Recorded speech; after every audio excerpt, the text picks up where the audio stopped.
Concernant en fait le sondage au niveau des festins, on aurait besoin d'un retour en fait pourquoi ça a été voté non. Au vu aujourd'hui en fait, si vous voulez du stat weight, qui met les caractéristiques intelligence, agi, force largement devant nos stats entre guillemets secondaires. Surtout pour le mythique, voilà, c'est une des questions. Si c'est juste investissement en plus ou si parce que vous préférez vous perso, j'en sais rien. Et après, un deuxième point à voir, c'est l'organisation des contributions. À savoir que là, j'ai le spreadsheet sous les yeux et il y a quand même bien plus de la moitié des gens qui n'ont pas encore passé à Pierrot les contributions. Alors, je sais pas si il y a un souci sur la lecture du tableau ou quoi, mais il faudrait que ce soit fait au plus tard avant demain soir pour qu'on puisse se préparer gentiment pour, euh, pour la semaine mythique. Parce qu'en fait, cette semaine, on va partir en conso perso, je vous explique. Euh, les chaudrons coûtent trop cher, les Ventus, on n'est pas sûr d'en avoir vraiment besoin, même sur le last boss. On verra si vraiment il y a un blocage ou quoi, si on prendra une Ventus. Mais tout ce qui a été donné là, ça sera décalé d'une semaine pour la semaine mythique. Voilà ce que j'avais à dire. Donc si vous pouvez juste me donner un avis sur les festins, qu'on puisse avoir un retour là-dessus. Pour ceux qui ont dit contre, hein, surtout. Ceux qui ont dit Genre, si pour. quelqu'un a dit non et qui peut juste nous expliquer le pourquoi du comment, genre. C'est pas une accusation, c'est juste, on veut Oui, juste c'est juste avoir pour un entendre point de le. vue, genre. Alors, moi, je donne mon point de vue, hein, Ellie. J'ai mis non, hein, concrètement, parce que à première vue, ok, le stat weight, il demande de l'agi, ou de l'intel, ou de la force, peu importe. Toutefois, je pense que c'est pas forcément utile, malgré le sim, d'avoir franchement de l'agilité, parce que dans tous les cas, on le sait qu'au début, quand on n'a pas de stuff, peu de stuff, il nous faut cette stat. On le sait qu'après, on va maximiser une stat. Enfin, moi, en tant que tank, c'est la maîtrise et la poly que je vais aller chercher, tu vois. Et franchement, même si mon sim il m'indique l'agilité, je préférerais utiliser mes bouffes perso. Après, encore une fois, hein, je l'ai pas dit pour, enfin, c'est pas pour tout le monde que j'ai voté, c'est pour moi. Mais si il advenait qu'on doit donner 6 KPO ou quoi, ou des compos, advienne que pourra, hein, je les donnerai. Et puis voilà, mais c'est, vous avez fait un vote, donc après c'était Non, non, ça mais aussi. encore une fois, c'était vraiment pour Mm. entendre. Il y a pas de. Il est peu. Ah non, bien sûr, bien C'est pas sûr. du tout un jugement. Moi, Moi, c'est pour ça que j'ai dit, hein. je vais juste rebondir sur ce que tu as dit là, le fait que le stat wipe là, à thème, il donne de la Ouais, J ouais. et que tu penses que plus tard, la stat secondaire va passer devant. Mhm. Je ne crois pas parce que si je me trompe pas, à l'époque où j'ai fait le press à Uldir, mon intel, elle était scale bas. Mm. Donc, moi, je pense que ce qui s'est passé à Shadowlands, c'est qu'il y a eu une revue des stats par rapport à Blizzard, un rescaling qui fait qu'ils ont passé les stats principales vraiment au-dessus des stats Peut-être, ouais. secondaires, ce qui n'a pas été le cas à l'époque de BFA. Parce que je me souviens qu'à l'époque justement de BFA, Prince Uldir, l'intel, je m'en battais les couilles, on maximise à mort les stats. Bah, Et, et pour moi, du coup, l'AJ et les stats donc principales de toutes les classes Intel, Force, etc., va rester forte. Alors peut-être que je me trompe. On peut toujours attendre un peu, voir un peu l'évolution. après, moi, je dis Mais ça parce que c'est peut-être biaisé, c'est que je suis encore calé sur les corus, hein, on va pas se mentir.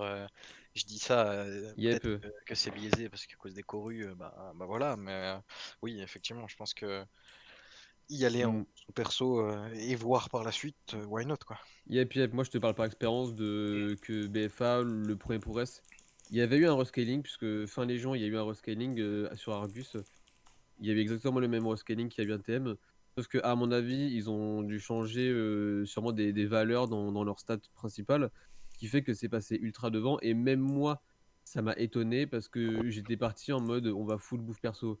Et c'est pour ça que j'ai demandé à Case il y a pas très longtemps de demander un stat weight de chacun si cette valeur était uniquement pour moi. Parce que Ouais. c'est vrai que j'étais giga étonné que mon agi soit totalement supérieur à mon crit et à ma maîtrise en fait.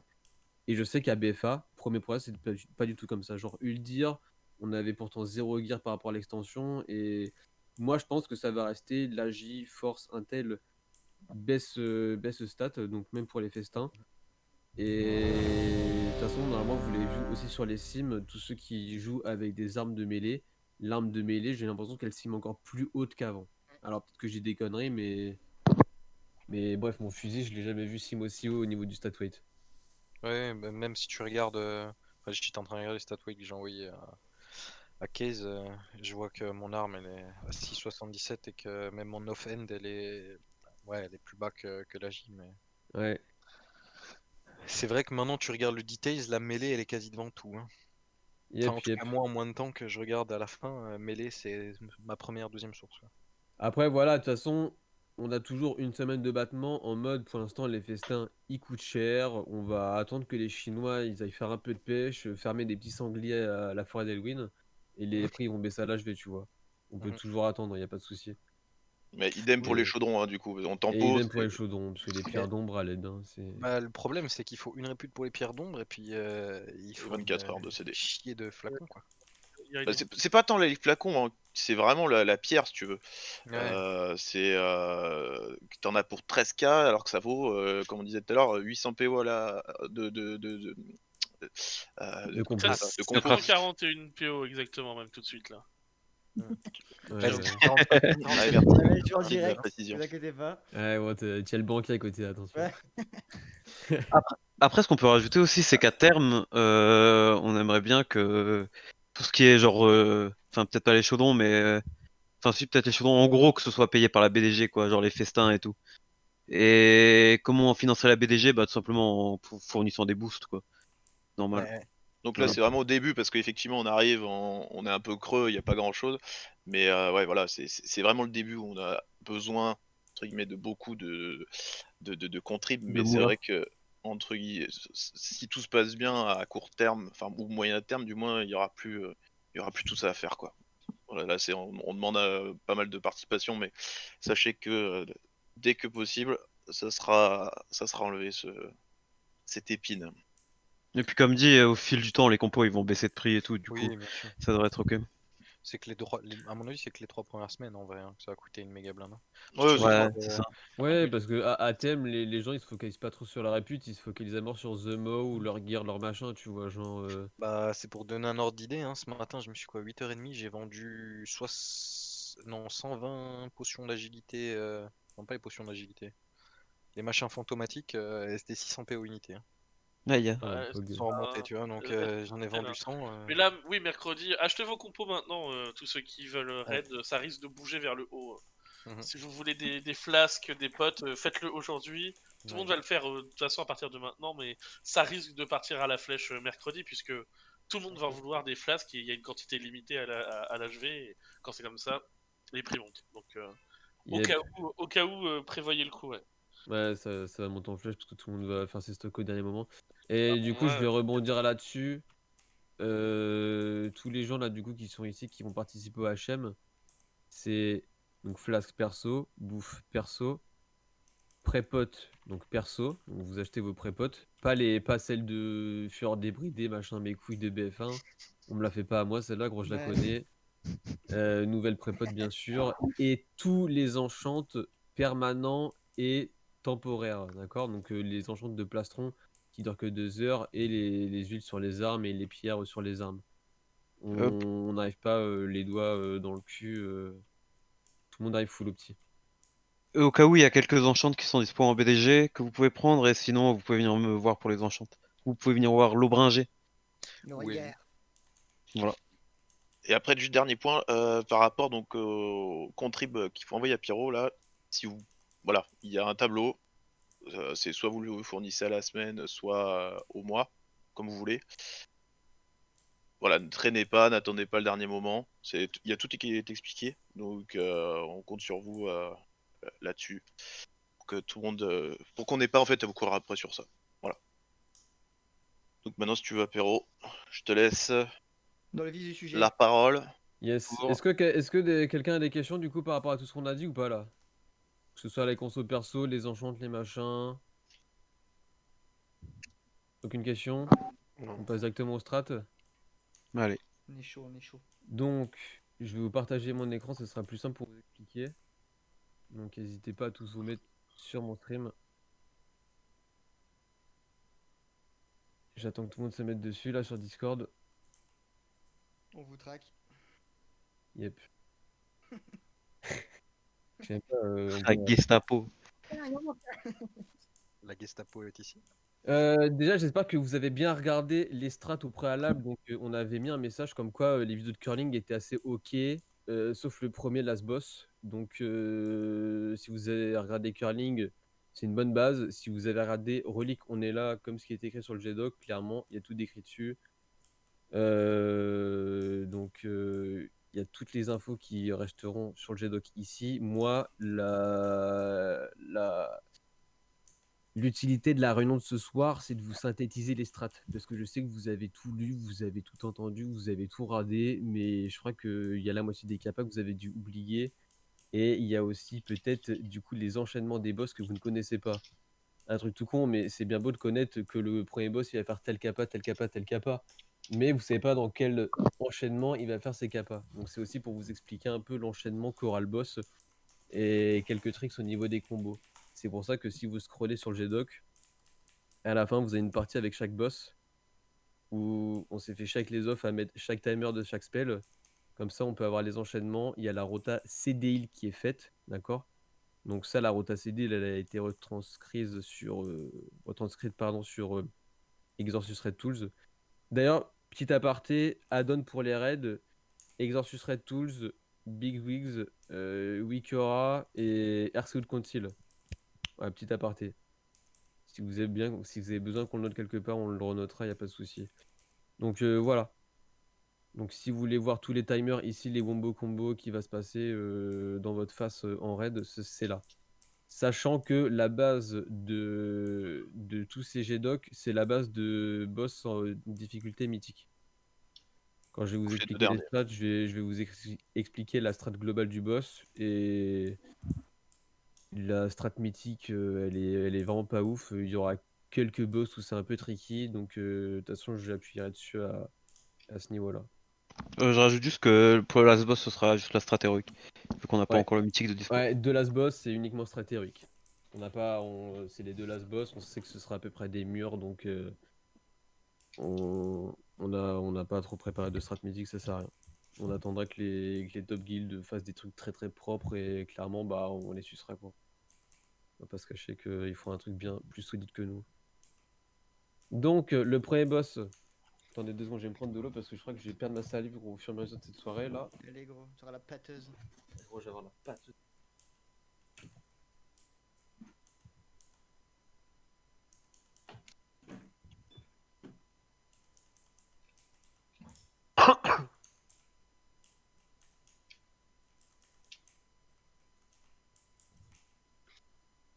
Vous avez bien mangé. Ah, grave. Je suis en train là. Merci. Bon appétit. Et toi, tu Ok, nous fais heureux. un petit stream ASMR, Ça va. Kiz Quoi? Tu nous fais pas un petit stream ASMR en Non, mode- non, pas aujourd'hui là. un peu de Machallah. Machallah. Alors, premier boss. Donc, comme vous l'avez vu, c'est un boss en 2 phases. La P1, donc le boss, on peut le taper. Il enchaîne quelques capas et ensuite il passe en P2. Après avoir fait donc 2 fois son cri où on doit tous se cacher. Donc la P2, c'est un truc tout simple. On se cache derrière les pilars, tout le temps caché à la vue du boss. On dodge les sonars. Ciao, basta. P1. De temps en temps, il met 3 debuffs sur 3 mecs au bout de X secondes. Ces mecs, ils ont une chauve-souris qui leur saute dessus. Ils posent une flaque de sang. Donc vous avez vu que les flaques de sang, c'est les 3 symboles qui sont là. C'est TDM, croix, carré. Il y a une TDM qui est proche des mêlées parce qu'en HM, il fait un spell en moins du mode mythique et donc du coup il y a une capacité qui est ajoutée en HM, c'est-à-dire que vous avez vu qu'il y a un debuff de sang qui se cumule et pour déstacker ce debuff de sang, il faudra aller dans une flaque. Donc il faut forcément un mec qui soit sur la TDM quand il drop sa poule. Donc debuff de, si je dis pas de conneries, c'est un debuff qui dure 6 secondes. De toute façon, quand vous allez être en raid, vous aurez avoir une grosse Wikora qui va pop, bouge de là, mec, t'as une AOE qui pop sous toi. De toute façon, ce sera call.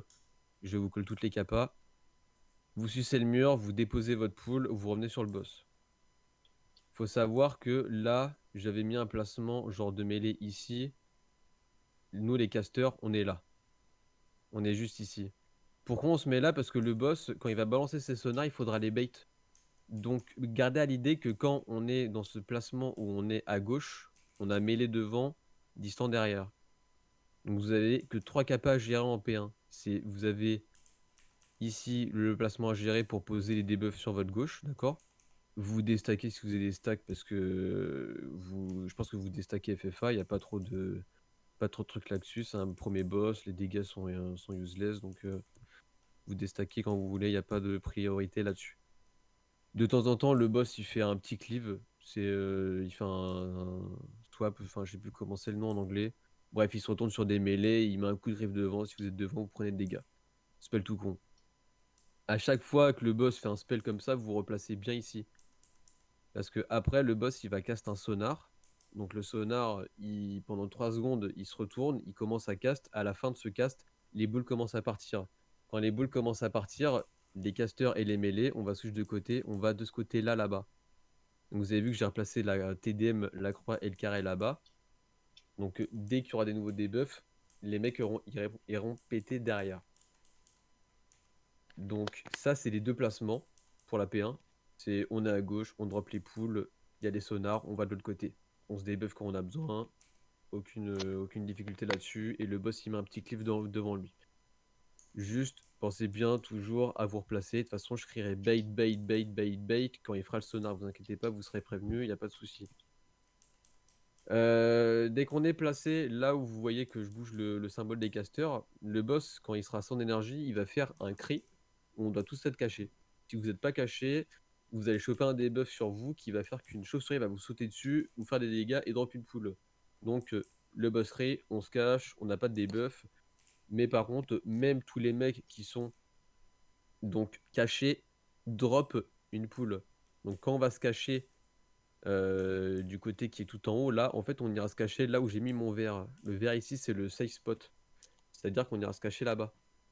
Donc, si je résume la danse en P1, c'est on pose les 3 debuffs. Le boss fait son petit cleave, les mêlées vous bougez, vous replacez pour bait, sonar, on bait, on bouge, on va de l'autre côté. Le boss fera son cri où il faut qu'on se cache. On se cache, on se replace. 3 nouveaux debuffs pop, les mecs vont derrière. Et une fois qu'ils ont posé leur debuff, on revient au placement de base. Et après, c'est ça tout le combat.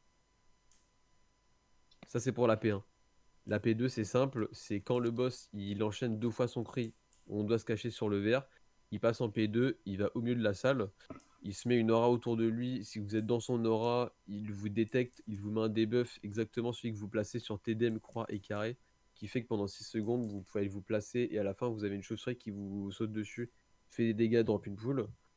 Je crois qu'en mythique, si vous chopez le debuff, vous êtes stun sur place, donc vous pourrez pas bouger avec votre debuff.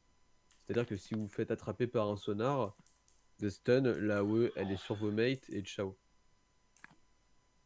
Et c'est tout pour le premier boss. Est-ce qu'il y a des questions? Aucune question? Donc je résume, vous droppez des poules, 3 poules, on bait des sonars, on va se cacher de l'autre côté, ciao, basta. Rien de plus. Il y a 3 capas sur ce fight. Juste, mongolisez pas. Il y a juste des sonars à dodge en P2. Voilà, vous me suivez, il n'y a aucun souci là-dessus. Rien de particulier. Qu'est-ce qui gère la lanterne? Je sais De pas. quoi? Qu'est-ce qui gère la lanterne? Enfin, je sais pas si t'expliques sera moi. le mythique. En mythique, ça, ouais. Ce Ouais, sera c'est moi. mythique. La seule différence en gros de ce boss en mythique, c'est que vous, ça vous concerne pas, ça concerne moi. C'est pour pouvoir voir les sonars en mythique, vous devez avoir eu le debuff de la lanterne sur vous. Donc c'est moi qui vais m'amuser à vous le déposer, le debuff sur vous. C'est-à-dire que je vais cliquer sur la lanterne, je vais passer sur vous, sur les mêlées et sur les casters. Je vais la laisser tomber au sol, la lanterne. Et vous pourrez voir les sonars, on dodgera. Et basta. Ça vous concerne pas en vrai, la strat mythique sur ce boss, c'est juste que le spell en plus, c'est que dans la rota que j'ai fait là, c'est juste que en gros, tous les X secondes, il fait des reverberating scream, donc c'est des dégâts sur tout le raid. Donc c'est juste une rotaille là-dessus. Et il faut le debuff de la lanterne pour voir les sonars au sol. Il y a uniquement ça en plus. C'est quand qu'on BL pour pump? Alors voilà, donc ici j'ai marqué. Voilà. Donc ce boss là, c'est Belle au pool, ok. Vos CD perso, c'est sur les debuffs quand on pose les flaques. Donc quand vous êtes sur TDM croix carré, c'est des persos là-dessus. Vos CD de mouvement speed, c'est quand on est en P2. Enfin, il faut aller se cacher et dodge les sonars, d'accord? Voilà pour le premier boss. Pas d'autres questions? Non. Ok, next. Deuxième boss. Ce boss-là, il est un peu long à expliquer parce qu'il y a des sonars et des machins, bref. Les Ah, autres, mec. c'est clairement du pipi de chat. Altimore, donc. Wouhou. Donc voilà, il y a les trois beaux chiens. Donc en gros, ça, c'est un boss qui est en 3 phases. Donc le boss a clairement un seul spell. Le boss, il a un seul spell. Dans le codex, il y en a 2. Le premier, vous n'avez pas besoin de le gérer, c'est une salve de dégâts. On s'en bat les reins complet, les gars. Genre, il va mettre ses dégâts FFA. C'est un deuxième boss, les dégâts seront vraiment useless. Genre, les heals, ils vont top ça easy peasy. Il n'y a aucune rotaille là-dessus. La seule capa qu'il a, vous l'avez vu sur les vidéos, c'est la flèche. Il y a une flèche qui balance sur 3 mecs en HM et 4 en mythique, si je dis pas de conneries, ou 3 partout, je sais plus. C'est peut-être scale avec le nombre de joueurs, ça j'en sais rien, pardon. Mais en gros, voilà, il balance une flèche sur un mec et suivant le chien qui est actif en même temps que lui, la flèche a un pouvoir en plus. C'est-à-dire que par exemple, le premier chien, là, c'est cassé. Cassé, qu'est-ce qu'il fait? Bah, il a 2 capas cassés. C'est que il va jump sur un mec, il va faire des dégâts et les dégâts seront split entre tous ses mates. Donc ça veut dire que en P1, quand il y aura toujours le premier chien, il y aura un mec qui aura une flèche dessus. Ça veut dire qu'il va avoir le jump du chien. Il va en mêlée. Le chien jump en mêlée. Il y a une rotation de liquide par là-dessus. Ciao, bye bye. Voilà.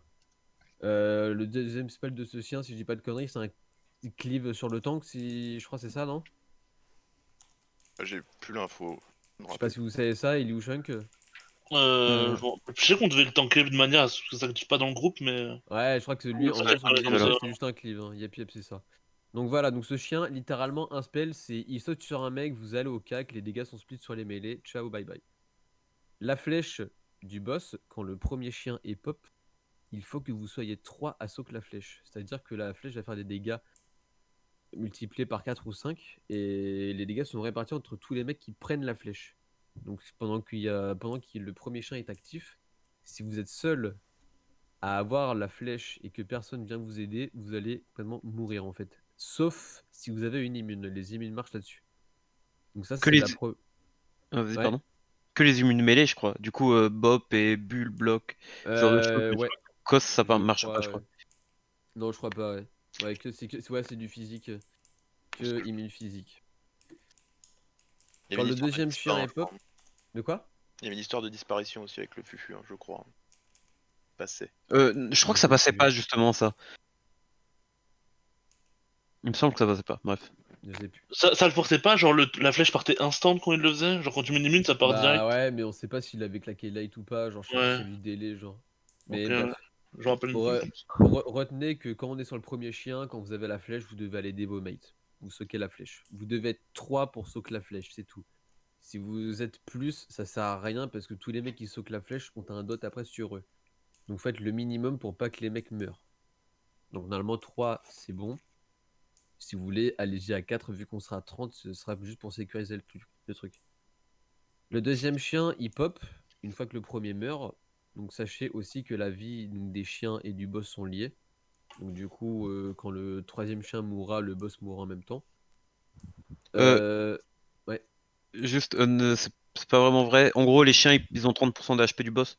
Et du coup, ça fait 30, enfin, ça fait Oh, le dernier. 70%, 40%, 10%, et à partir de 10%, le boss, il prend Ouais. 100% de dégâts en plus. Ouais, il y a un truc comme ça, mais Voilà. ouais. Ouais, Ok. bref. Donc, quand le deuxième chien est pop, donc déjà la flèche du boss, vous la prenez tout seul maintenant, vu qu'il n'y a plus le premier chien. Il y a le spell qui est on power du coup pour le boss, donc la flèche. Ça fait que quand vous prenez la flèche, vous laissez une âme par terre. Vous laissez une âme qui va essayer de rush le boss. C'est une âme qu'il faut heal. Si cette âme touche le boss, ça buff le boss, on wipe. Clairement, je crois que les pourcentages de dégâts c'est énorme. Si une seule âme touche le boss, on wipe. Donc, pro tips, les mêlées, vous soquez jamais la flèche. Ce sera toujours les casters, genre P1, P2, P3, vous soquez jamais. Non, comme ça, tu peux pas grab l'âme. parce que de mémoire, c'est considéré comme un personnage non joueur, donc normalement tu peux pas grab. Comme tu ne peux pas grab des PNJ dans WoW. Donc il y a une âme à heal sur ce chien quand le spell, quand le boss fait sa flèche. Et au niveau des spells du chien, il y en a deux. Ce chien, c'est peut-être un peu le plus chiant à gérer. C'est-à-dire que ce chien-là, de temps en temps, il va faire le premier spell qui va faire pop 2 âmes de lui. Donc le chien, quand il va sortir de la cage ici. Et il va faire des clones de lui, qui seront placés sur TDM et croix. Donc sur la note là-bas, sur les attributs, j'ai écrit une rota de CC sur chaque add. D'accord. Donc elle sera redite au moment du raid. Donc chacun met ses CC sur les adds. Et on bouge le chien après sur le boss. Faut savoir qu'il y a un petit trick en combo sur ce boss, c'est que, comme vous le savez, ça c'est le premier spell où il fait pop 2 âmes. Et le second spell du chien, c'est le spell où il va mettre un gros dégât sur le tank. Et à la suite de ça, le tank laisse une âme comme celle qui pop quand tu bouffes une des flèches du boss. Une âme qui va rush le boss et qui va tenter de le buff. Donc, juste avant que le boss, enfin que le chien fasse le spell sur le tank, vous bougez le boss à droite. Le spell est fait sur le tank ici, l'âme pop. Vous décalez le chien là-bas de l'autre côté. Normalement, les âmes seront pop, elles seront déjà cessées. Là, il y aura le même spell, c'est-à-dire que le boss rebougera ici. Le chien mettra le debuff de l'âme sur le tank, on bouge. Et à partir de ce moment-là où on est revenu du côté gauche, on fera un grip sur la croix et la TDM, on packera tout. Il y a une rota stun qui est faite aussi sur le G-Dog pour quand on dépaissera les adds pour pas qu'ils puissent cast. Et on les tue, basta. Donc voilà, ça c'est le chien qui est un peu tricky, où genre il fait pop des adds, faut les contrôles, il fait un spell sur le tank, il faut bien bouger le boss avant, sinon ça va buff le boss. On soigne les âmes. Quand vous avez les flèches, vous les prenez tout seul et vous soignez les âmes. Après, troisième chien. Troisième chien, c'est le plus bidon. C'est donc déjà quand vous bouffez la flèche donc, du boss qui est top power par le chien, il faut juste être spread de vos mates. Parce que si vous n'êtes pas spread, vous allez leur faire un truc du genre 10k dégâts à moins de 8 mètres. Donc ce boss là, vous soquez la flèche, vous êtes spread. Basta. Vous avez que besoin d'être tout seul, il n'y a pas de dégâts supplémentaires, c'est bidon. Le spell qu'il a, le chien, il en a deux. Il a un passif qui fait que quand il va bouger, il va déstack et ça va faire des dégâts sur tout le raid. Comment il gagne ses stacks? C'est que quand il va mettre des autoshots sur le tank, il va buff ses dégâts. Et donc, s'il reste immobile, le chien se full buff, il démonte le tank, et donc le tank a besoin de bouger l'ad. Donc à ce moment-là, il y a un cédile qui est claqué. On bouge le chien déstack, le tank, il peut le garder, et ciao. Donc en gros, premier spell du chien, c'est une rota cédile avec un mouvement du chien, c'est tout. Le deuxième spell, c'est que de temps en temps, il va mettre des grosses zones sur 3 ou 4 joueurs. C'est des zones qui vont péter au bout de X temps. Et au bout de X temps, la zone sera placée au sol et ça fera un espèce de tremblement de terre. Donc en gros, c'est un peu comme le spell du premier boss. Sauf que au lieu que ce soit une chauve-souris qui vous saute dessus, vous posez une espèce de tremblement de terre sous vos pieds. Quoi. Donc c'est une AOE qui est assez grosse. Donc vous la placez le long des murs et basta. Donc voilà. Donc retenez bien que la particularité de ce boss, c'est qu'il fait des flèches qui sont unpower suivant le chien qui est actif. Les chiens font des capas qui sont assez bidons. Le premier, il fait un leap, il faut aller au cac. Le deuxième, ce sont des adds à gérer et des âmes à gérer suivant les deux spells qui sont le debuff sur le tank et les flèches. Il faut juste top les âmes. Et le troisième, on bouge le chien, on fait une rotation des heals et quand vous soquez la flèche, vous êtes spread. Et les AOE, vous longez le mur. Basta. Est-ce que vous avez des questions pour ce boss ou pas? Pour le deuxième chien, le spell sur le tank, les PV du mob, ça varie en fonction du dégât qu'on a pris. Ouais, Ouais, c'est ouais, c'est ça. exact. Du coup, autant dire, on va Celestial Brew ici. Voilà. Donc pour Toujours la le même spawn de particularité de chien. ce boss, pour le mode mythique, c'est que lorsque le boss gagne l'effet d'un chien qui unpower sa flèche, l'effet est permanent. C'est-à-dire que quand on fera le 3e chien, vous aurez l'effet sur le spell de la flèche du 1er, du 2e et du 3e chien en même temps. C'est-à-dire que quand il aura le spell de la flèche, lorsqu'on fera le 3e chien, il faudra qu'on soit spread, qu'on soit à 3 minimum, et il y aura 3 âmes qui vont pop. Sur chaque debuff de flèche. Sachant qu'il y aura 3 flèches, vous aurez 9 âmes à heal. Vous devrez être spread à 9. Et voilà. Ah, ma commande Amazon. Ah, ta est commande arrivée. d'Amazon est Ah, arrivée. elle est là, gros. C'est sympa. Par contre, casse-toi là. J'aimerais qu'il y ait un Ta message rage, là. Pornhub ou un truc comme ça là. Ouh, Auriel t'envoie des messages. Bah, je Oh. sais pas, gros. Ah, bah ouais, du coup, j'ai pas vu. Ouh, très cool. Je lis vos questions. Dit, il y a que un chien par un chien. Oui, il y a que un chien par un chien. Il y a 3 phases, une phase par chien. Donc, vous les clivez. Ouais, du coup, j'ai vu casser. Donc voilà, donc en mythique, les buffs des flèches se cumulent. Voilà, c'est tout. Il y a rien de particulier. Donc du coup, moi j'avais mis sur donc le G-Dog ici. Ce sera sûrement belle sur de la chien parce que ce sera peut-être le plus chiant à gérer vu qu'il y a 3 spells dessus. Et évidemment, ça c'est pour le mythique. Ça se trouve, le HM, on va belle au poule, on s'en bat les reins. Et vos CD perso, c'est quand vous soquez une flèche. Voilà.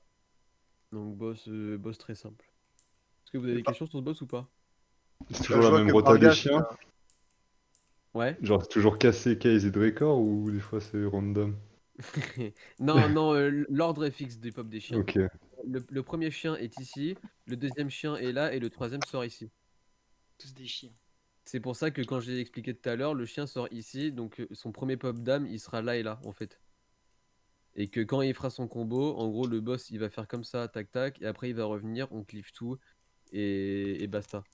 Et une fois qu'on aura tout cleave, il fera repop des âmes, on va les recontrôle, il va faire son combo où on devra le bouger à droite puis revenir et basta. Donc voilà. Moi j'ai une question sur la série d'âme de Barghast là. Je vois que il inflige 28 000 points de dégâts. C'est qui? C'est autant qu'il inflige ça? Attends, c'est quoi le spell? La série l'âme de Barghast. Ouais, je crois que c'est autant que. Ouais, c'est le spell qu'on Oui, doit- c'est autant que oui. Ouais, donc c'est ça, lacérer l'âme, c'est le spell que je te disais, genre quand le chien fait lacérer l'âme, il faut bien bouger le boss, donc Altimore, loin de ce chien, sinon, Ouais, ou pour que juste le loin lad du il tank. bouge. Ouais. Voilà, pour qu'on ait le temps de heal l'âme avant qu'elle touche le boss, sinon c'est wipe. Je voulais Mais juste oui. savoir si c'était bien le temps quoi. Ok, parfait. Ouais, Euh, c'est bien sur le tank, ça Je c'est sais pas le si t'as dit, mais je crois qu'ils ont les PV liés avec leur maître. Hein. Ouais, j'ai dit. Et Tous les Si, chiens- tous les 30, PV 30, des chiens 30 sont liés. Ouais. Ouais. 30-30-10. Ouais. Ok. Donc ça c'est vu. Donc on va passer au troisième. Le troisième c'est Sun King Salvation. En gros c'est Keltas. Je vais vous mettre la P1. Vous aurez tous les adds. Trop bien.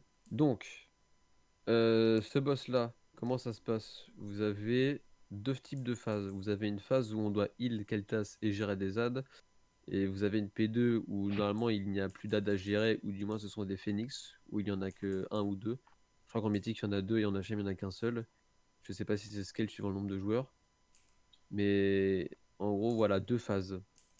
Faut savoir que la P1 dure jusqu'à qu'on soigne Keltas jusqu'à 45% de sa vie max. Donc c'est-à-dire que on a plusieurs mécaniques pour heal Keltas. Donc ce sont les heals de base des healers. Ces heals sont buff lorsque les occultistes qui sont là, les adds qui sont ici en bas, là, ou si vous voyez ma souris, c'est des adds qui drop en gros sur le sol des petites lanternes et des orbes à leur mort qui font que ça buff les heals. Et si vous soignez les lanternes, ça heal Keltas. Vous allez voir qu'il y a beaucoup de capas sur ce boss qui font que genre ça fait des dégâts à Keltas, mais on a des buffs pour pouvoir le soigner. Donc, on va partir sur des adds un peu useless. Celui qui est au milieu, là, le Vanquisher, c'est celui du tank. Normalement, vous devez le switch celui-là. Il fait rien de plus. Apparemment, il fait des petits leaps, il y a des petites AOE à dodge. Pas de particularité là-dessus. Daritos et les assassins, ce sont des adds qu'il faut qu'on gère tout en étant spread. C'est-à-dire qu'en P1, tous les casters et les healers devront être spread. Les assassins font des charges sur des mecs et ils font des dégâts en clivant quand ils chargent ce mec. Donc à l'impact sur ce joueur, ils vont faire un cleave. Donc tout le monde dépack. Daritos, ce qu'il va faire, c'est qu'il va target 8 mecs et faire une canalisation de genre X secondes. Et toutes les 2 secondes pendant ce cast, il va faire un pulse autour du mec. Donc, je sais pas, il va faire 8k dégâts toutes les 2 secondes. Et vu que ça fait un pulse, tout le monde doit être spread. Donc, mémorisez bien qu'en P1, on démonte tous les ZAD. On est tout le temps spread. Les tanks ont sur leur petit switch au KLM. Et les healers doivent récolter les orbes qui pop aux morts des occultistes. Et heal les lanternes. Les infuseurs, eux, c'est simple, c'est prio target entre guillemets. Je dis prio entre guillemets parce que les mobs, ils ont littéralement pas de points de vie, ils ont genre 200k. Ils sont contrôlables en plus. Donc si vous envoyez, n'hésitez pas à lâcher des binding shots, des traps, tout ce que vous voulez. Moi, je cite des spells de hunt parce que je joue hunt. Ce sont des mobs que vous pouvez cesser, vous pouvez les slow à l'infini. Donc il faut juste switch. Bref, P1, tout le monde est spread, gros switch sur les ZAD, pas de prio target si ce n'est des infuseurs, c'est tout. Les occultistes, il faut les kicks, il n'y a rien de particulier. On peut pas trip de rota kick parce qu'il y aura sûrement des pop à la volée de ces ZAD. On peut pas faire de rota kick là-dessus. À côté de ça, on soigne le boss Keltas avec les lanternes qui pop des occultistes, les buffs qui sont drop pour les heals pour que ça buff leurs soins direct. Et vous avez vu en haut qu'il y a 4 pillars. Donc ça, c'est la capacité majeure de ce fight, c'est-à-dire qu'en fait, lorsque vous allez cliquer sur ce pilier, tout le monde peut cliquer sur le pilier. Vous allez canaliser pendant 10 secondes un spell qui va donner de la vie à Keltas, mais qui va vous en drainer en même temps. C'est un debuff qui dure 2 minutes quand vous l'utilisez. Si vous prenez un seul tick de dégâts, le cast est cancel. Donc, vous devez aller cliquer sur ces pillars quand il n'y a plus aucun ad sur la map. Vous prenez un tick de dégâts, vous aurez servi littéralement à rien. Donc c'est pareil sur le Google Doc, il y a une rota des gens qui sont attrib sur chaque symbole au niveau des pillars. Et on fera une rota de heal de boss par l'intermédiaire de ces pillars, 4 par 4. Et donc j'ai mis la rota CD là-dessus parce que je pense pas qu'il y aura des gros dégâts à côté. Une fois qu'on a eu le Keltas à 45%, il va passer en P2. En P2, qu'est-ce qui se passe? Il y a son nombre qui va pop. Et on sera plus du tout en P1. Donc normalement, il n'y a plus d'AD à gérer, il n'y a plus Keltas à soigner en plein milieu. Il faut juste taper l'ombre de Keltas. On doit le taper sur 10% de sa vie. Donc 10% c'est rien. On risque pas de voir énormément de capacités. Il en a, on va dire, 3 capacités majeures. Déjà la première, c'est que ce boss, déjà, il va faire un cleave, donc toujours dans son dos. Normalement les mêlées, c'est censé être un réflexe de base maintenant, d'être dans le dos d'un boss. Toujours dans le dos parce que le boss cleave. Il y a un phoenix qui va mettre un fixate sur quelqu'un. Donc les phoenix peuvent être contrôle. Les phoenix, c'est la prio target des casters. Ils pop, on les dézingue, ils meurent sur place, ils font plus rien, ils bougent plus. Les 2 autres capas qu'on a à gérer à côté, donc tout ce qui est mêlée caster, c'est qu'il va poser un debuff sur quelqu'un, exactement comme le lip du 3ème boss. Ce seront des dégâts qui sont spread entre tous les joueurs qui sont dans cette zone. Quand le debuff fade, ça laisse une zone de feu au sol. Donc, normalement, si je reprends mon raid plan, lorsqu'on sera en P2, on sera à peu près placé là où il y a le rond. Les phoenix seront vers la TDM ici. On fait les phoenix, le boss est tanké ici. Lorsqu'il y a le debuff de feu qui pop, on ira le drop dans un coin de la salle. On revient directement au cac du boss. Parce que la 3ème capacité de l'ombre de Keltas, c'est qu'à 100 d'énergie, il va faire un cleave. Il va se retourner et il va faire un cône devant lui en fait. Donc le cône on le dodge. Donc retenez qu'en P2, vous avez que 3 capacités à gérer, c'est cleave switch sur les phoenix, drop la poule derrière là-bas et aller aider vos mates pour soak la AOE, esquiver le cône du boss. Et rester derrière, c'est obvious. J'ai pas besoin de vous le préciser. La particularité, c'est surtout qu'en P1, comme je vous l'expliquais tout à l'heure, vous avez les 4 pillars. Donc surtout, vous ne foirez pas. Il y a une rota, il y a une attribution au niveau de chaque pilar. Allez-y pas comme des sgags. Sur mon raid plan, là, j'avais déjà mis des symboles. On a déjà fait la rota avec Case. Donc vous saurez à quel moment vous devrez aller cliquer sur le pilar. Il n'y a rien de compliqué là-dessus. Vous attendez qu'il n'y ait plus d'ad. Vous allez cliquer. Il y a les cédiles qui partent. Il y a la 2ème rota qui part directement et ça enchaîne. Et tous les mecs qui se branlent les couilles qui sont derrière, vous faites du heal sur le boss. Du style les Zeki, les chamans LM.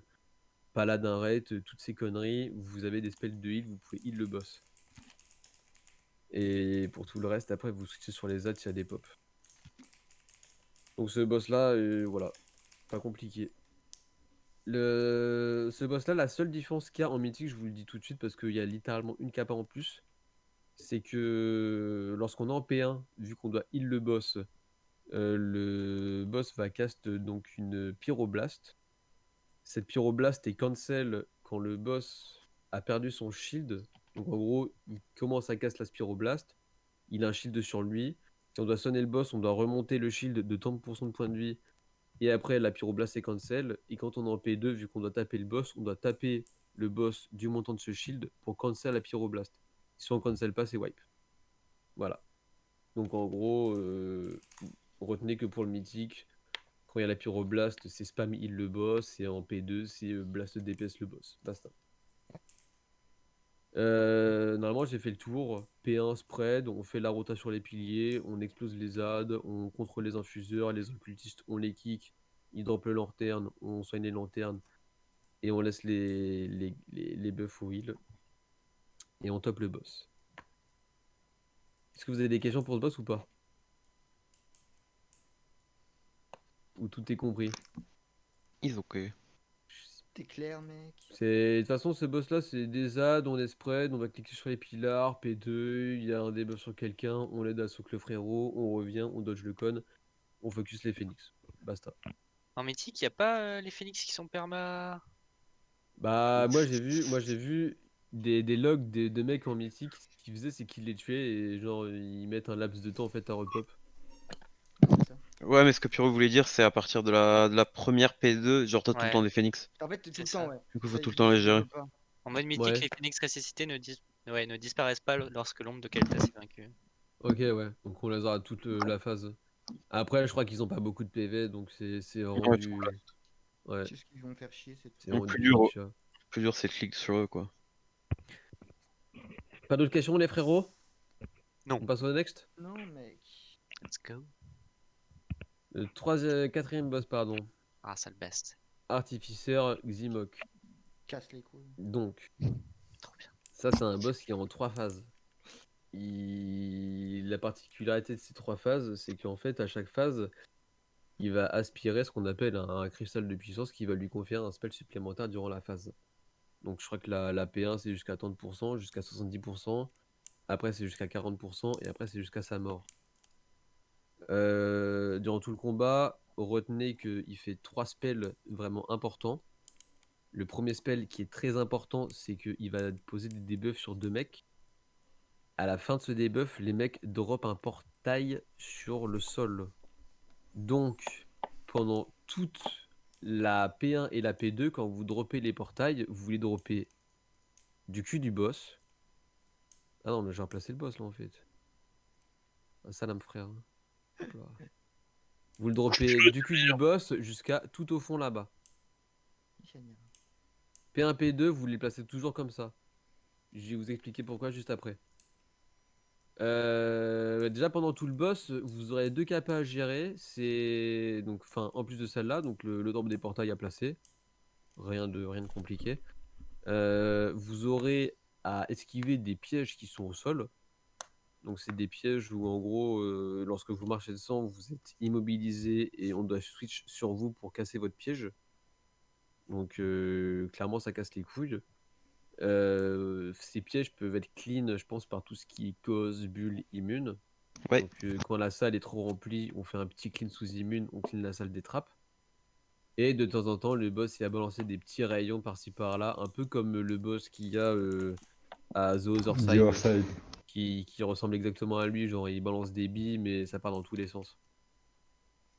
Donc voilà, donc 3 capas à gérer, c'est le pop des portails, vous les placez bien, pas comme des sgegs, un loin, un au cac. Esquiver les trappes, esquiver les rayons. La capacité qui est en plus, c'est le spell tank. Faut savoir que les gars, le spell tank, vous aurez pas de portail pour vous barrer. J'ai vu tous les mecs sur les logs, en fait, ils se barrent à pattes. Vous, en plus, vous allez jouer Monk, si je dis pas de conneries. Oui. Donc, en termes de mobilité, de toute façon, j'ai même vu des Wars ou des Druids le faire. Vous avez le debuff tank, vous prenez pas le portail, vous allez genre là où il y a la TDM, vous pétez, vous revenez, ciao. Donc là, je vous ai dit les capacités qu'il y a pendant toute la phase.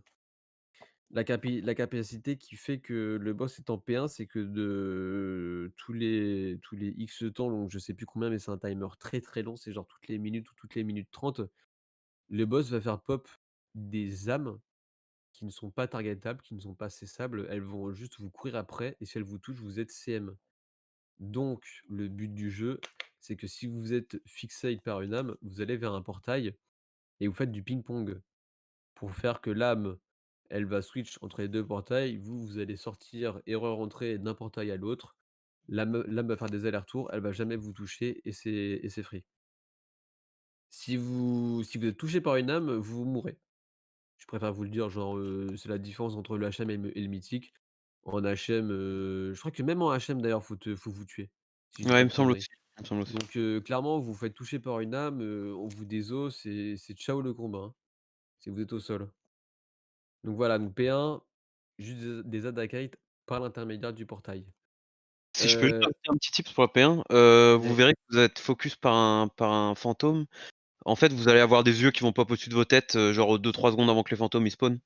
Du coup, comme ça, vous pouvez déjà avec ça, vous pouvez déjà vous préparer à prendre le portail pour vous casser. Voilà. yep. En P2, la capacité donc des Fixate disparaît et c'est une capacité qui fait que le boss va poser des graines un peu partout dans la salle. Donc je crois qu'il y en a 8 ou je sais pas combien. Ouais, 8 Ces graines, au bout de 20 secondes, elles explosent, infligeant 150 000 dégâts aux joueurs à moins de 50 mètres. En gros, s'il y a une seule graine qui est à côté de nous, on meurt. Donc le but du jeu, vous l'aurez compris, c'est d'aller prendre la graine, on prend le portail, on la drop au fond, on reprend le portail, on revient au cac et on est safe. On va placer toutes les graines au fond.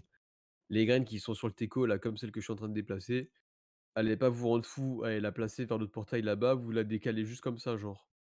Pas besoin de faire des mouvements de fou parce que sinon vous allez clairement mourir en allant poser votre graine en fait. Donc juste éloignez comme ça à peu près.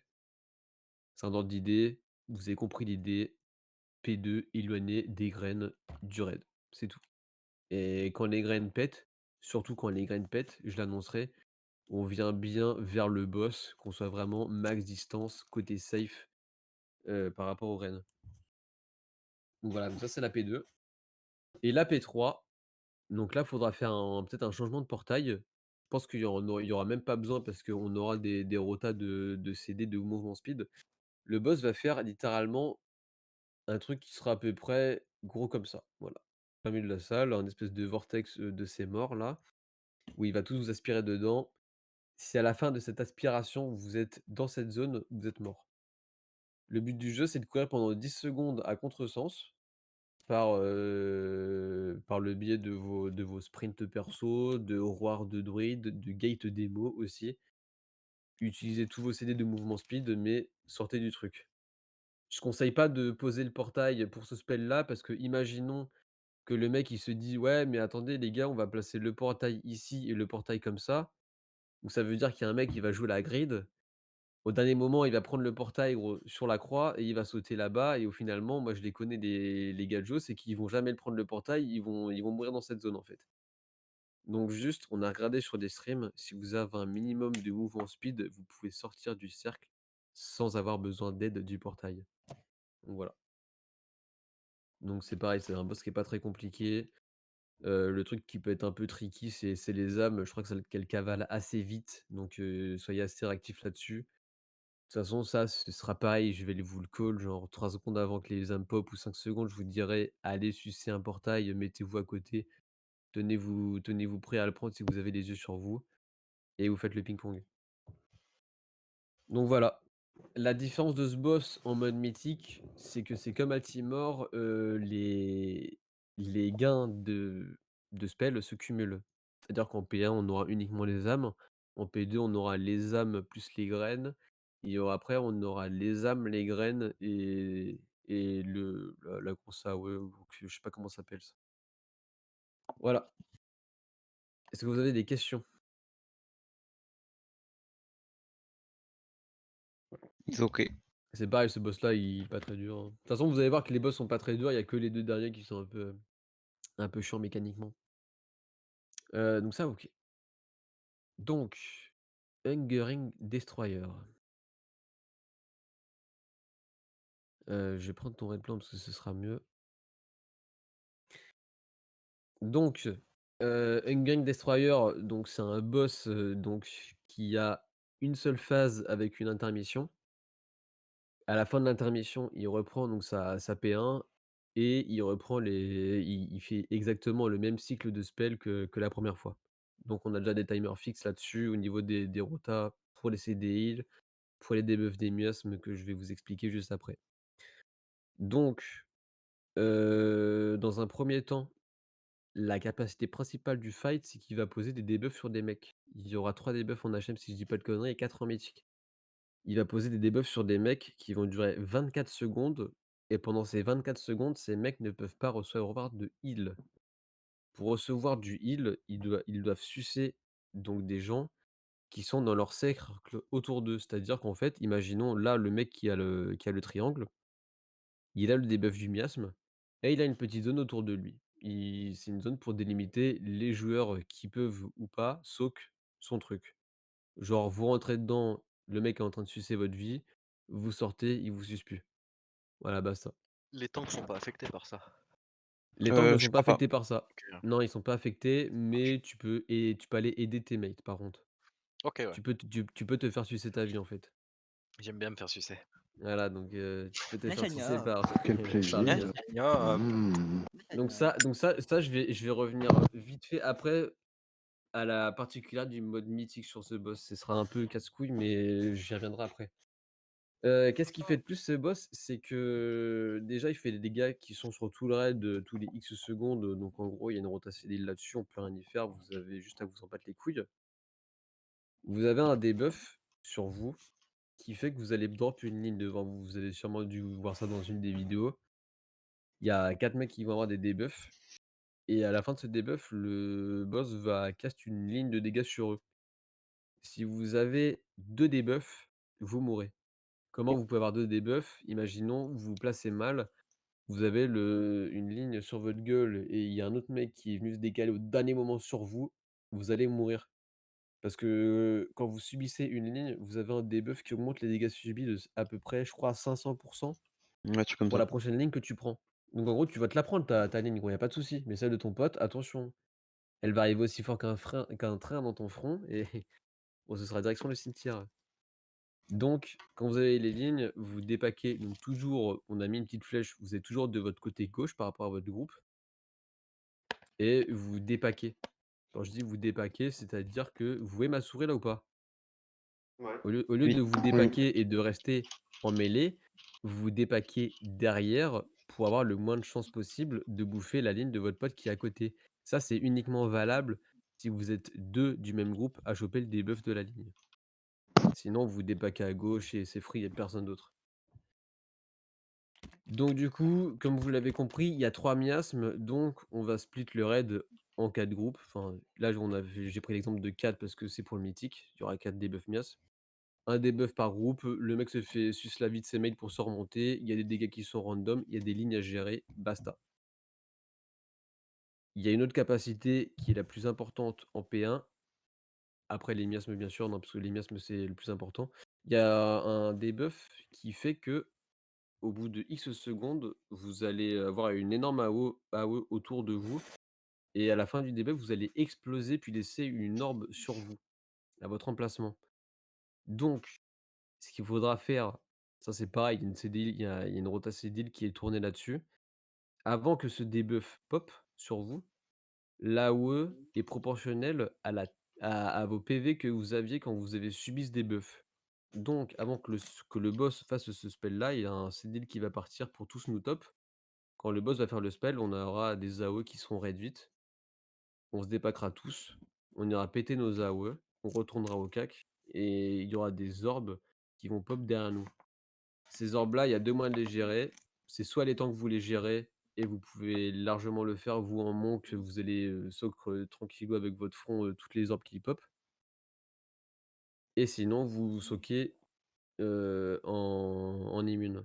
Donc je crois que les cos marche et c'est du magique, donc tout ce qui est cos, bulle, marche et tout. Donc voilà. Ça, c'est tout pour la P1. La transi, c'est un truc tout con. Il faut se dépacker du boss, il fait des dégâts, plus vous êtes prêt, plus vous avez super de dégâts. Voilà, c'est tout. Et une fois qu'il a fait ce spell, on repasse en P1 et il reprend son cycle normal. Donc, je vais vous faire un gros résumé. 4 debuffs de miasme, 4 groupes, 1 miasme sur chaque groupe. Si vous avez le debuff de ligne sur vous, vous vous dépaquez à gauche. Lorsqu'il y a le spell où on doit tout se dépack avec la grosse AOE et qu'on laisse une orbe, on claque un cédile avant, on se dépack, on revient, ciao. Lorsque le boss fait sa transi, on s'éloigne tous au même endroit et on claque tes cédile et après on revient. C'est sur tout ce qui est dépacking et transi, on claquera les CD de mouvement speed. Le mythique, je vais pas y revenir tout de suite maintenant parce que c'est trop compliqué, c'est trop vague pour le moment. Ce boss-là risque d'être dur mythique. La particularité de ce boss en mythique, c'est quand vous sucez la vie d'un allié, vous allez poser un debuff sur cet allié-là qui augmente les dégâts qu'il subit quand il se fait sucer la vie. Donc autant vous dire que moi, je sais très bien que si on fait 4 groupes et si vous soquez FFA, ça va être Sbeulland, les mecs vont restack à l'infini. Par-ci par-là, une stack par-ci, une stack par-là, vous avez jamais des stacks et en fin du fight, vous allez carrément mourir du debuff. Donc en gros, pour l'instant, j'étais parti sur une rota de debuff miasme qui fait que quand les premiers debuffs pop, vous allez sucer les mêlées. Quand les deuxièmes debuffs miasme pop, vous allez socker les casters. Ainsi de suite pendant tout le combat. Alors oui, ça va être chaud parce que du coup, au lieu de sucer 4 mecs, vous en sucez que 2. Est-ce que ça suffira? Je ne sais pas. C'est pareil, vu qu'il y a un combo qui fait qu'il y a un nouveau pop de debuff de miasme juste avant qu'il fasse sa transi. Quand en mythique, le boss fera sa transi, on sera split en 4 groupes et pas non un seul comme en HM. Donc voilà, mais ça j'y reviendrai en temps et en heure. Retenez juste que là, on fera 4 groupes, un pour chaque miasme. La ligne, vous allez à gauche, vous faites gaffe de ne pas marcher sur un mate. On se dépack quand on a la grosse AOE autour de nous. Vous lâchez une orbe, vous revenez au cac, ainsi de suite. Rien de particulier et de difficile en HM. Est-ce que vous avez des questions pour ce boss ou pas? Ou tout est clair? Non, non, Il passe en intermission quand il a 100 d'énergie. Donc il passe à 100 d'énergie, il va faire un spell qui s'appelle Consumer. Il aspire toute l'énergie qui est autour de lui. Donc en gros, bref, il fait des dégâts sur tout le monde. Il faut juste s'éloigner du boss au maximum. Si je dis pas, si je dis pas de conneries, ici j'ai mis la rota, Endgang Destroyer. Voilà, donc là, nouveau cycle. Hein? Yep. Mais en gros, il met à peu près 2 minutes il met à peu près 2 minutes pour monter à son énergie, en gros. Mais oui, c'est de toute façon, c'est des timers. Après, c'est pareil, il fait tout le temps le même cycle, en fait. Il fait tout le temps le même cycle. Donc voilà. Mais de toute façon, pour ce boss-là, en mode mythique, je reviendrai dessus, quand on ira en mythique. C'est tout bon pour ce boss? On n'avait pas vu une strat où genre on faisait un tank et l'autre il faisait sa vie dans le socle? Pour ceux que les orbes? Ouais. Bah, en gros, de toute façon, moi, j'ai vu des Et que genre on vidéos faisait où, des en gros, rotations juste pour enlever le buff du boss, quoi. ouais, c'est ça. Vous pouvez faire ça. Moi, c'est ce que j'ai vu. Vous pouvez faire ça. Vous vous Ouais, en arrangez gros, comme vous voulez, les gars, vous. je sais qu'en gros, il y a une strat où genre ce boss est solo tankable. Yep, Et Bon, yep. juste le taunt pour lui enlever son buff qui fait qu'il est celui quand il tape le tank, quoi. Ouais, c'est ça, yep. Alors, du coup, on taunt, on fait un 2 ça taunt, et puis l'autre il fait sa vie, il sauve C'est toutes les ça. boules. C'est On ça, c'est avait... ça ça. revient de toute façon, hein. Ouais, ouais, ouais. Mais Mais... normalement, ouais, tu peux faire Au ça. pire Vous des pouvez cas, agir il comme vous rajoute un voulez. CPS, hein. Ouais, au pire. Ok. Rien d'autre pour Hungering Destroyer? Ça va, Donc Imod. boss 6. Lady Darkvein. Donc en gros, ce boss, il est plutôt simple. C'est un boss de fin d'aile, mais je le trouve plutôt simple. Ce boss est plutôt gear check, en fait. Il y aura 3 capacités, donc qui seront, chacune liées à ce qu'on appelle un réceptacle qui sera dans la salle. Le boss va monter l'énergie d'un réceptacle par un réceptacle et quand un réceptacle est en train d'être chargé, les 3 autres montent progressivement mais très lentement. On peut ouvrir ces réceptacles pour, vider la puissance de celui-ci. On va pas s'habituer à le vider parce qu'en mythique, on pourra pas les vider, en fait. Donc moi je pensais partir du principe qu'en HM, le gear check sera pas énorme, ce sera plus facile qu'en mythique. Autant s'habituer directement à la strat mythique en ayant l'habitude de gérer les kappas comme on devra les gérer en mode mythique. Donc je vais vous expliquer les kappas. Donc la première kappa, c'est un spell sur le tank.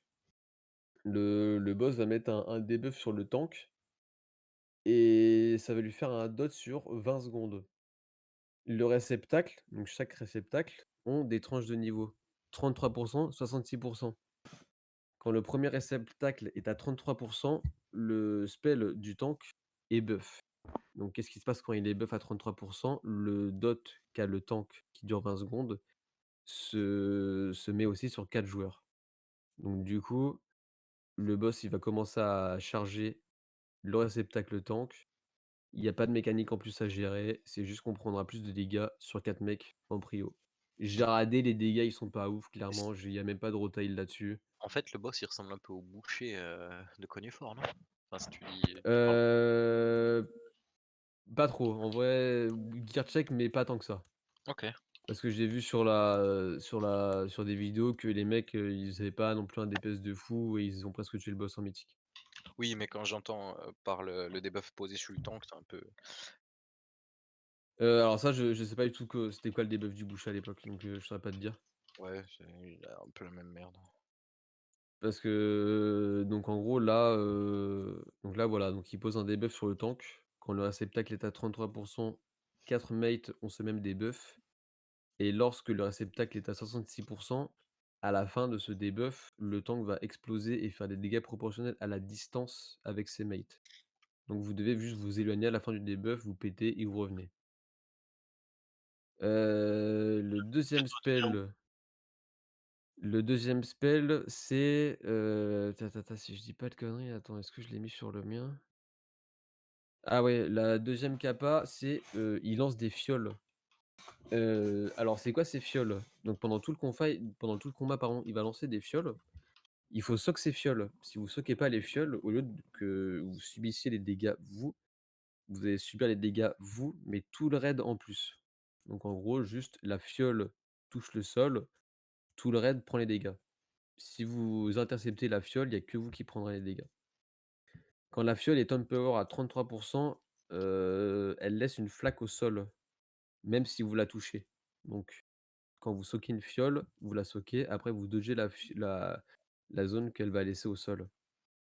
Quand la fiole est à 66, elle va rebondir une deuxième fois, elle va se split en 2. Ouais, c'est ça. Donc en gros, vous avez soak une fiole et après il y aura 2 fioles. Donc en gros, si je dis pas de conneries, vous avez 3 fioles en HM et 4 en mythique. Donc il y a 3 mecs qui soak, puis 6 après et en mythique, vous avez 4 mecs qui saucent, puis 4 mecs qui soak, puis 8. Et il y a des AOE qui pop, mais voilà. Les pops sont random des fioles, donc on pourra pas les bait ça. C'est pas sur des joueurs. Donc on sera tous spread dans la salle. Donc voilà, donc, 2e kappa, des AOE à soak, et on dodge les zones au sol. 3e kappa, ce sont des petits jeux d'orbes qui vont pop. Donc en gros, c'est simple, le boss, la 3e kappa, c'est qu'il va poser des orbes au sol. C'est des orbes c'est des orbes qui vont faire des dégâts aux personnes les plus proches. Donc chaque orbe fait des dégâts au mec le plus proche. Donc c'est pas des dégâts qui sont insane, faut juste qu'un mec se rapproche, il va prendre des dégâts, basta. Et en vrai, on n'a même pas besoin de se rapprocher, il y a des mecs qui vont prendre des dégâts random, on va dire ce sera, Jean-Michel qui sera un peu plus près, tant pis, c'est pas grave, il reste à côté, il prend les dégâts. Heu, donc les orbes font des dégâts. Le problème, c'est que ces orbes, il faut qu'on les fasse disparaître, sinon on va prendre des dégâts pendant tout le combat et puis c'est chiant. Donc, juste après que le boss ait drop les orbes, donc il y en a 3 en HM, 4 en mythique. Il y en a 4 en mythique parce que comme vous voyez sur le petit schéma, il faut faire un petit tricks pour bien englober les 4 orbes à l'aide des rayons que je vais vous dire juste après. Juste après que le boss fasse pop les orbes, il va lier donc 3 joueurs avec des rayons. Ces rayons doivent intercepter les orbes pour les faire disparaître. Si les orbes ne sont pas interceptés par les rayons, ils vont rester tout le fight. Ou du moins jusqu'au prochain pop de laser. Donc ça, c'est le spell de la capa de base, hein. Là, il y a aucun buff en plus. Le premier buff qui se chope, cette capa, c'est qu'à 33 il y a des rayons qui sont entre les orbes. Donc vous pourrez pas traverser, les rayons qui rejoignent chaque orbe entre eux. Donc quand vous irez vous placer, vous ferez bien le tour. Ou du moins si vous passez au travers, je crois que les lasers ont des trous, donc ça veut dire que ça va tirer des lasers, vous pourrez peut-être passer entre 2 rayons. Ça je sais pas, c'était sur la bêta, ça a peut-être changé. Donc vous faites le tour au cas où pour jouer safe, pour vous placer, pour pouvoir placer les lasers sur les orbes. Et le Empower à 66 c'est qu'il y a des lasers qui tournent autour des orbes. Donc par exemple, là, il y a un laser, il va être placé comme ça et il va tourner en gros comme ça autour. Je sais pas si vous voyez, après il sera là comme ça, bref, il va tourner autour. Donc ça fait à peu près les mêmes dégâts que ceux qui traversent les 2 orbes, qui les rejoignent. Donc quand vous irez vous placer et que le réceptacle sera à 66 vous devrez esquiver les rayons qui sont entre les orbes et ceux qui tournent autour des orbes. Les dégâts, je pense pas qu'ils soient insane parce que dans tous les cas, vous devrez slacker dans un rayon, je pense, pour, faire disparaître la boule. Donc claquez vos CD perso là-dessus, clairement. La quatrième capa, c'est que il va poser des debuffs sur 3 mecs et à la fin de ce debuff, le mec va exploser autour de lui, donc il va faire des dégâts, autour de ses mates et quand il va exploser, il va faire pop un AD. Il y a 2 types d'AD. Il y a un AD qui est tanké par un des tanks et il y a 2 AD qui sont pas tankés où on doit faire une rota kick dessus. Si les AD ne sont pas kick, ils font des dégâts sur tout le raid. Donc ça, c'est pareil sur le G-Doc, il y a déjà une rota kick qui sont sur les AD. Donc ça, c'est la capa qui est de base. Vous avez votre debuff, vous savez qu'au bout de X secondes, vous allez faire des dégâts autour de vous et vous allez faire pop un AD. Donc vous vous rapprochez du cac du boss pour pouvoir drop vos AD pour qu'on puisse les cleave. Lorsque ce spell est top power à 33 la personne qui est ciblée par ce debuff sera immobilisée sur place. Donc, il y aura aucun moyen de grip cette personne et encore ça c'est même pas sûr, mais normalement il est pas grippable, il est vraiment cloué au sol. Donc ça veut dire qu'on devra s'éloigner de la personne qui a le debuff. On sait que l'AD popera à cet endroit-là, on se préparera à switch. Donc voilà, retenez 33 cloué sur place, vous bougez pas, préparez-vous à switch sur les AD. Ils vont pas venir au cac, ce sera à vous de bouger votre cul. Lorsque le spell est à 66 d'énergie, en plus de faire tout ce que je vous ai dit juste avant, donc faire des dégâts autour de vous, faire pop un AD et immobiliser sur place, vous aurez des petites boules qui vont partir donc dans le sens comme ça. Je vais vous placer une flèche. Vous avez le mec qui a pété sur TDM, il va faire pop une boule qui va partir dans ce sens-là, il va faire une autre boule qui va partir dans ce sens-là et ça tout en tournant en fait autour. Vous avez compris le principe, plein de petites boules vont jaillir de l'endroit où le mec a explosé et traverser littéralement toute la pièce. Donc juste vous devez esquiver les petites boules quand le joueur explose et fait pop son AD. Donc voilà, donc ça, vous avez que ces 4 capas à gérer, donc c'est déjà ça, mais vous mettez pas la pression, il y a pas grand chose à gérer. Dites-vous que le spell tank, vous avez pas à le gérer, la première capa elle est useless. La deuxième capa, il faut soak des fioles, basta et on dodge les zones au sol. La troisième capa, il y a les orbes qui pop, on joue avec la géométrie, on dodge les rayons et on fait disparaître les orbes.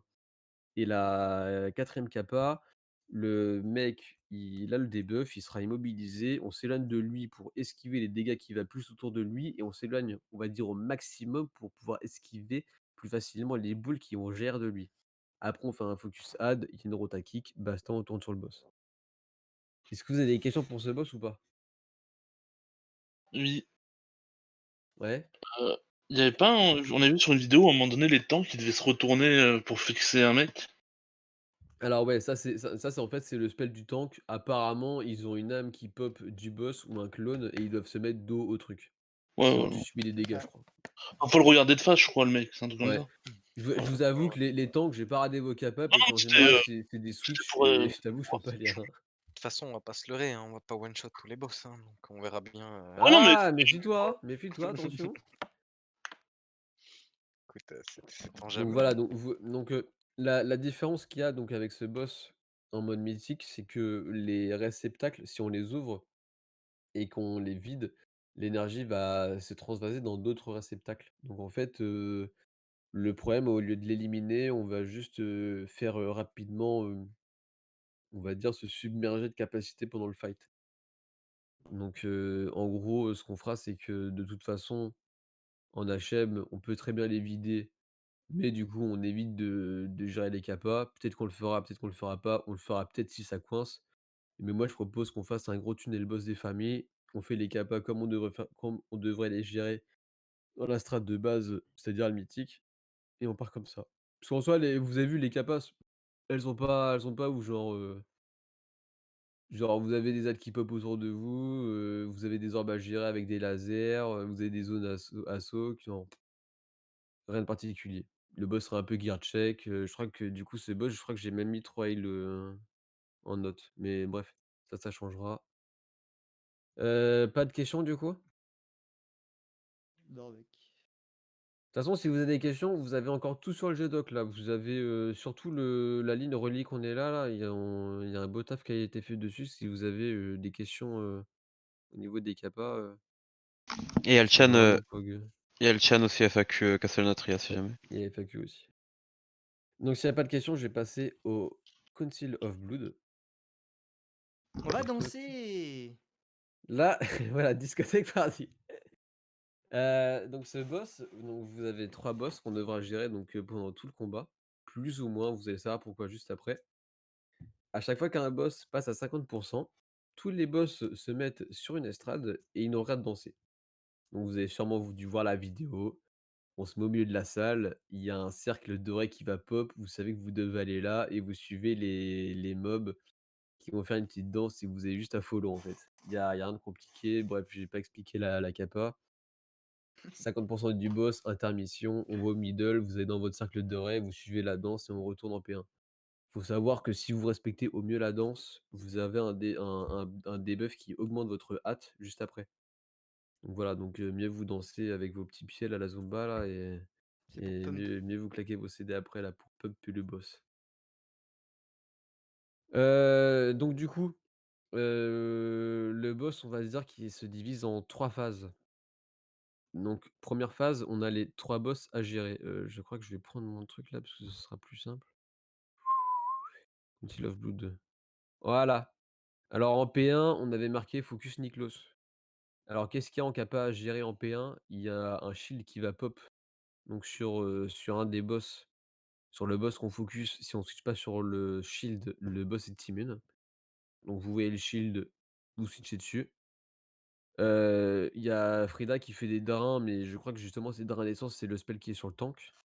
Donc bref, j'avais marqué CDDF et il y a une rotakick sur Frida à faire. Donc ça, c'est pareil, ça j'ai fait il y a une sur le G-Doc, ça a été fait. Donc ça, c'est bon, il y a pas de souci là-dessus. Et la troisième capa à gérer, c'est rejoindre son allié avec un lien et on dodge des AOE. En fait, c'est simple, genre il y a 6 mecs qui seront liés, donc 2 par 2. Vous devez vous rejoindre, sinon vous prendrez des dégâts et vous, dodgez des AOE qui vont pop autour de vous, en fait. Donc vous devez rejoindre votre mate tout en dodgeant vos propres AOE, en fait, que vous allez, split un peu autour de vous. Donc bref, 3 capas, rota kick, shield qu'on doit DPS, allié qu'on doit rejoindre tout en dodgeant les AOE. Comme vous le savez, ce boss, c'est un conseil, donc du coup, les boss, on doit les tuer un par un. Dès qu'on en tue un, ça heal les autres. Donc évidemment, AOE, Gangsta, vous oubliez.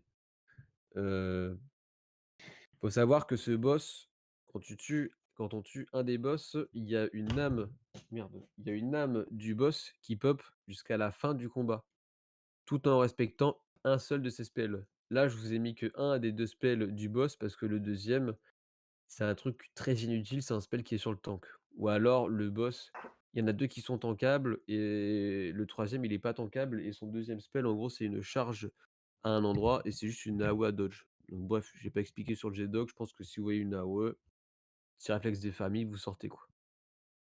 Donc, P1, focus Niklos, switch sur le shield, rota kick sur Freda, on rejoint l'allié qui a le lien. Basta. En P2, vous l'aurez compris, il y a un boss en moins, il y aura Niklos qui sera en moins, mais il sera toujours là en forme «d'esprit» entre guillemets. Genre il sera à moitié immune et il va continuer à spam un seul de ses spells. Donc il spam toujours le shield. Donc il va continuer à mettre le shield. Sauf que du coup, quand on tue un des boss, les 2 boss qui sont encore en vie, ils s'énervent un peu et ils se rajoutent des spells. Donc en plus de tout ce qui est en P1, il y a 2 autres trucs à gérer en plus. Il y a une AOE à dodge de temps en temps. Voilà, c'est le spell de Frida quand elle est buff. C'est de temps en temps, il y a des grosses AOE qui pop un peu partout. Vous sortez de ça, c'est gagné. La valse, c'est simple, il va remplir la salle de danseurs. Si vous traversez un danseur, vous êtes stun pendant 2 ou 3 secondes et vous prenez des dégâts. Donc en gros, juste, vous bouffez un stun, on sait très bien qu'après, par l'opération du Saint-Esprit, il y a une AOE qui va pop sous vos pieds, vous allez mourir. Donc en gros, ce boss, c'est beaucoup de dodge, mais rien de plus, quoi. Donc les 2 boss sont unpower, on en tue un de plus, ce qui fait qu'on n'a plus qu'un boss qui est unpower. Sauf que du coup, on a 2 boss à côté en mode spirit qui vont continuer à cast leur spell. Niklos, je vous rappelle que lui, il continue à spam son shield et Frida, quand elle reste en esprit, il y a la rota kick à faire en plus. Faut savoir que la rota kick sur Frida, le spell qu'on doit kick, en gros, c'est un spell qui fait des dégâts en mono cible sur quelqu'un de random. Si vous ratez un kick, c'est pas la fin du monde, vous allez juste voir votre pote au sol et vous allez dire: «Désolé bro, j'ai fail». Kappa. Donc voilà. Et vu que le dernier raid qu'on va faire, c'est Stravos et que c'est lui qui fait le lien d'âme et les AOE que vous faites pop autour de vous, ça, toujours la kappa. Ce qui se passe en plus, du coup, c'est qu'il y a toujours la valse à dodge de temps en temps. Le truc que je vous expliquais, si vous prenez un des danseurs, vous êtes spawn pendant 3 secondes et vous prenez des AOE. La grosse AOE qui pop de temps en temps de Frida, elle n'existe plus. Mais au lieu de ça, le dernier boss gagne un dernier bonus qui fait que plus on bouge, plus on est slow. Donc, on fait des petits dodges. De toute façon, vous aurez rien à dodge à la fin, à part rejoindre votre mate et dodger la valse. Vous aurez rien de plus. Donc voilà, ce boss, il est clairement très naze. Il y a énormément de guilds qui l'ont tué donc sur la bêta. J'avais préconisé une belle en P2 parce que c'est là où on peut voir qu'il y a le plus de kappa à gérer, clairement. Parce qu'à la fin, c'est que du petit dodge à faire, c'est du pipi de chat. Alors qu'en P2, il y a 2 boss, ils sont de power chacun. Bon, peut-être que ça peut être compliqué. Ce boss, il a pas l'air dur. Bref, peut-être BLP2. Lorsque vous mettez vos CDF là-dessus, ce sera sur les liens d'âme. Le truc où vous devez rejoindre votre allié et que vous aurez des AOE autour de vous. Je vais vous dire la capacité qu'il y a en mode mythique en plus. La capacité en mythique qu'il y a en plus, c'est que il y aura 4 mecs qui ont des debuffs sur eux avec 3 stacks et si à la fin du debuff qui dure 20 secondes, vous avez encore au moins une de ces stacks sur vous, vous mourrez. Comment on perd ces stacks? Il faut sauter. Si vous sautez, vous allez perdre un stack, mais vous allez faire 5K dégâts sur tout le raid. Autant te dire que si les 4 mecs, ils décident de danser la zumba au même moment, en gros, et qu'ils font, tous du trampoline en même temps, ils font wipe le raid. Donc en gros, les mecs vont sauter un par un.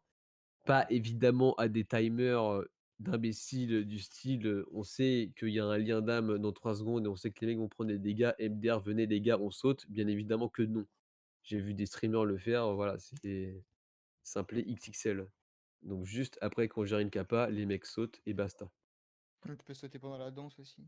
Ouais, voilà, il y a plein de moments où tu peux sauter. C'est quoi ça? OK. Donc voilà, donc ça c'est la capacité en mythique en plus. On a un debuff à gérer tout le temps, c'est des petits sauts, il y a une rota heal qui sera faite dessus, je l'avais noté là. Là, j'ai mis des persos sur les drains d'essence, mais le drain d'essence, je crois que c'est le spell du tank, donc en vrai on s'en bat les couilles, mettez-les sur les liens d'âme. Et donc BL sur le deuxième boss, je pense. Ce sera à voir suivant, les mecs ce qu'ils font vraiment et les grosses guilds, mais je pense que ce sera ça, peut-être. Du moins, ce sera pas en P1, ce sera sûr, mais peut-être P2 ou P3, je sais pas. Est-ce que vous avez des questions?